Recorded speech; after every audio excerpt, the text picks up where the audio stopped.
something happens in Genesis 15 that is mind-boggling. God instructs Abraham to cut 3 animals in half and place the pieces opposite each other, creating a path between them. Why does he do this? We're going to talk about it. Genesis chapter 15 is a significant chapter in the book of Genesis. It showcases the covenantal relationship between God and Abraham, highlighting themes of faith, promise, and righteousness. In the start of the chapter, we find Abraham posing a question to God. After his victory over the kings in Genesis 14, Abraham seems to have been wondering about the promises God had made to him. He is essentially asking God, how will I know you will give me descendants? How will I know you will make me a great nation? And how will I know you will give me land to possess? How will I know you will fulfill your promise? In verse 1, we see that the word of the Lord comes to Abraham in a vision. God reassures Abraham by saying, "Don't be afraid, Abram. I am your shield, your exceedingly great reward." God reminds Abraham that he is his protector and that he will bless him abundantly. But Abraham is still troubled and expresses his concerns to God in verse 2. He says, "Lord God, what will you give me, seeing I go childless? And the heir of my house is Eliezer of Damascus." Abraham is troubled because he has no children of his own to inherit his possessions. He is worried that his servant Eliezer will be his heir. God responds to Abraham's concerns in verse 4, saying, "This one shall not be your heir, but one who will come from your own body shall be your heir." God reassures Abraham that he will indeed have a biological heir, a child who will inherit his possessions. To further emphasize his promise, God takes Abraham outside and tells him to look up at the stars in the sky. In verse 5, God says, "Look now toward heaven and count the stars if you are able to number them." Then he tells Abraham, "So shall your descendants be." God uses the vast number of stars as a visual representation of the multitude of descendants that Abraham will have. Verse 6 is a crucial verse in this narrative. It says, "And he believed in the Lord,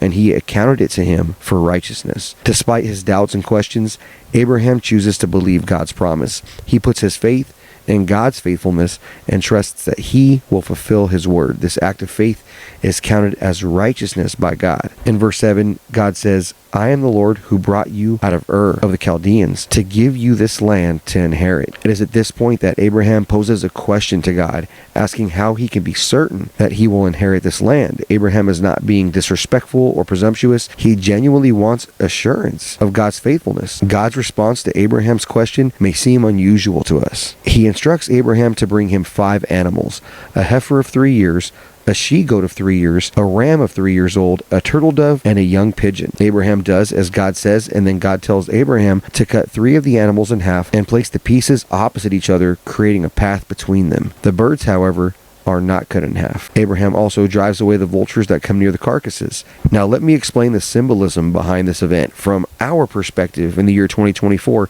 this might seem incredibly strange, but it held significance for Abraham. How does this answer Abraham's question about God's faithfulness? How does it assure him of descendants and the promised land? Well, let's dive deeper into what happens next. In verse 12, as the sun sets, Abraham falls into a deep sleep and experiences a terrifying nightmare. God speaks to him in his dream, revealing that his descendants will be strangers in the foreign land for 400 years. They will face affliction and servitude, but eventually they will emerge with great possessions. God assures Abraham that he will die in peace and be buried at an old age. However, the fulfillment of the promise will take time. It won't happen in the near future. It will span generations. This revelation in Abraham's dream serves as a reminder that the sin problem is not a minor issue that can be resolved quickly. Sin is a significant problem that requires time, effort, and listen carefully, sacrifice to overcome. It necessitates a tremendous sacrifice to cleanse the world which is plagued by sin. So how does this relate to the strange scene with the divided animals? Well, when Abraham wakes up from his deep sleep and comes out of his vision, he sees the sacrificed animals split in two that he has been driving the vultures away from, and there's a glow passing between them. As Moses writes, there appeared a smoking oven and a burning torch that passed between those pieces. What Moses is trying to communicate here in Genesis 15 is the very presence of God is walking down the path between the divided animals. Remember, this is God's response to Abraham's question, how will I know? How will I know you will give me descendants? How will I know you will make me a great nation? How will I know you will give me land to possess? How will I know you will fulfill your promise? Now let's take a moment to appreciate the incredible nature of this arrangement.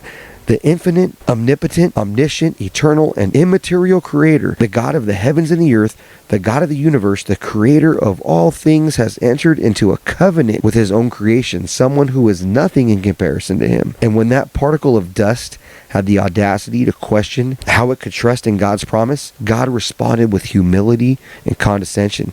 Just think about it. The creator of all things making an agreement with the very dust that he himself created. The creator of all things created something capable of questioning and resisting him. He created something that could tell him no, something that could ask about his integrity, intentions, and his plans. It is a remarkable display of God's condescension and humility and love that he would create such a being and then make such an arrangement with his own creation. And here's the amazing part. Through this seemingly strange ceremony, God committed himself completely to Abraham and his descendants. But let me bring it closer to home. Through this ceremony, God has committed himself utterly to you. Whether by faith or genealogy, you are a descendant of Abraham. You are the offspring of that speck in the universe, that very small piece of God's creation. And walking between these divided, sacrificed animals was something that Abraham would understand. In Abraham's day, this is a way a covenant was made. After walking between the split animals, if you break the covenant, the penalty is death. The person passing through is saying, if I should break this covenant, let me be torn in two like this animal. God is saying, I put my life on it. So let's take a moment to marvel at the condescension and humility of God in making this arrangement with his own creation. And let us remember that God's commitment extends to each and every one of us, regardless of our background or circumstances. We are the recipients of God's incredible promise, and we can trust in his faithfulness. Genesis chapter 15 concludes with the confirmation of the covenant between God and Abraham.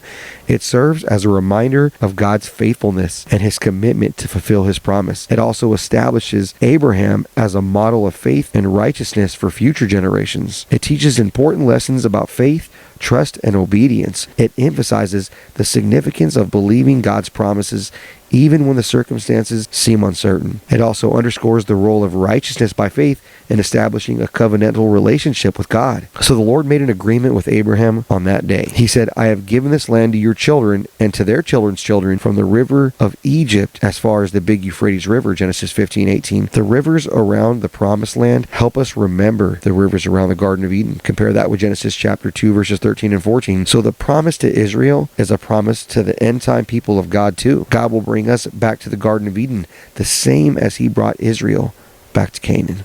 Thank you for watching.